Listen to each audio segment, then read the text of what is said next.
गांव के एक कोने में बसे छोटे से घर में किसान मोहन का परिवार रहता था। एक सुबह जब सूरज की पहली किरणें खेतों पर पड़ी, मोहन हल लेकर अपने खेतों की ओर निकल पड़ा। फसल की तैयारी का समय था और मोहन हमेशा की तरह मेहनत में लगा रहता था।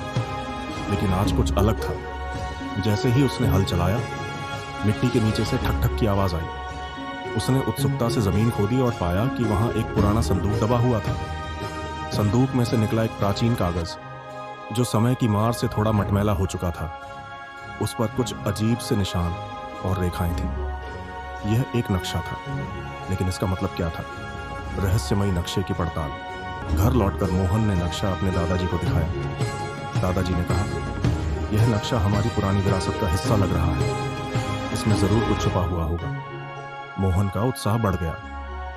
नक्शे पर कुछ ऐसे स्थानों के संकेत थे जो उसके गांव के पास के जंगल और पहाड़ियों से जुड़े थे।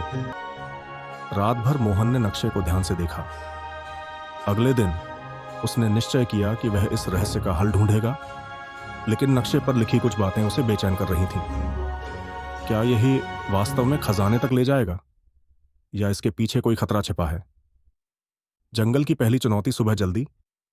मोहन नक्शा लेकर जंगल की ओर निकल पड़ा। रास्ते में उसे कई अजीब घटनाओं का सामना करना पड़ा। जैसे ही वह जंगल के अंदर गहराई तक गया, एक विशाल पुरानी घंटी एक पेड़ से लटकती हुई दिखी। नक्शे पर इस घंटी का जिक्र था। घंटी के नीचे लिखा था, घंटी बजाओ और अपनी यात्रा आगे बढ़ाओ। मोहन ने जैसे ही घंटी बजाई, जंगल में अजीब सी आवाजें गूंजने लगी। पेड़ों के बीच से एक गुप्त रास्ता खुल गया, लेकिन उस रास्ते में बड़ी बड़ी बाधाएं थीं। कभी नागों का झुंड, तो कभी कांटों से भरा मार्ग। पहाड़ी की ऊंचाई और नए संकेत। जंगल पार करने के बाद मोहन एक पहाड़ी के पास पहुंचा। नक्शे पर लिखा था, जहां सूरज की पहली किरण गिरती है, वहीं सत्य छुपा है। मोहन ने सुबह का इंतजार किया और देखा कि सूरज की पहली किरण पहाड़ी के एक छोटे से गुफा पर पड़ी। गुफा के पास पहुंचने पर उसने देखा कि वहां एक पत्थर का दरवाजा था। दरवाजे पर कुछ प्रतीक उकेरे हुए थे, जिनका मतलब समझने में मोहन को समय लगा।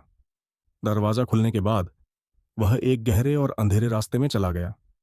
वहां उसे कई धातु के बने जाल मिले, जो किसी भी गलत कदम पर फंस सकते थे। रहस्यमयी खजाना गुफा के अंत में एक चमचमाता हुआ संदूक रखा था।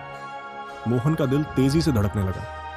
उसने जैसे ही संदूक खोला, उसमें सोने और हीरे जवाहरात थे। लेकिन तभी एक कागज पर लिखा हुआ संदेश दिखाई दिया।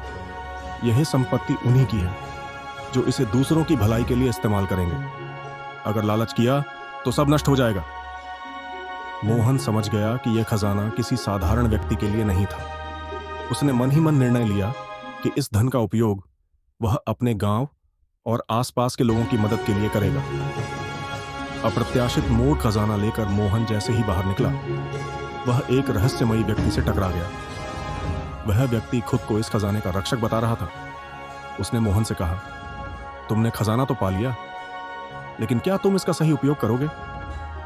मोहन ने पूरे विश्वास के साथ अपनी योजना बताई। उस व्यक्ति ने मोहन को आशीर्वाद दिया और कहा, सही रास्ते पर चलोगे तो यह खजाना बढ़ेगा, लेकिन अगर गलत रास्ता चुना तो यह तुरंत गायब हो जाएगा। गांव का उत्थान मोहन ने खजाने का उपयोग गांव के विकास के लिए किया। उसने स्कूल, अस्पताल और तालाब बनवाए। धीरे धीरे गांव का जीवन स्तर बदल गया। लोग मोहन की तारीफ करने लगे, लेकिन मोहन को एक बात का हमेशा ध्यान था, वह इस खजाने का उपयोग केवल अच्छे कार्यों के लिए करेगा। मोहन की यह कहानी हमें यह सिखाती है कि सही रास्ता चुनने और दूसरों की भलाई करने से ही जीवन में सच्ची सफलता मिलती है।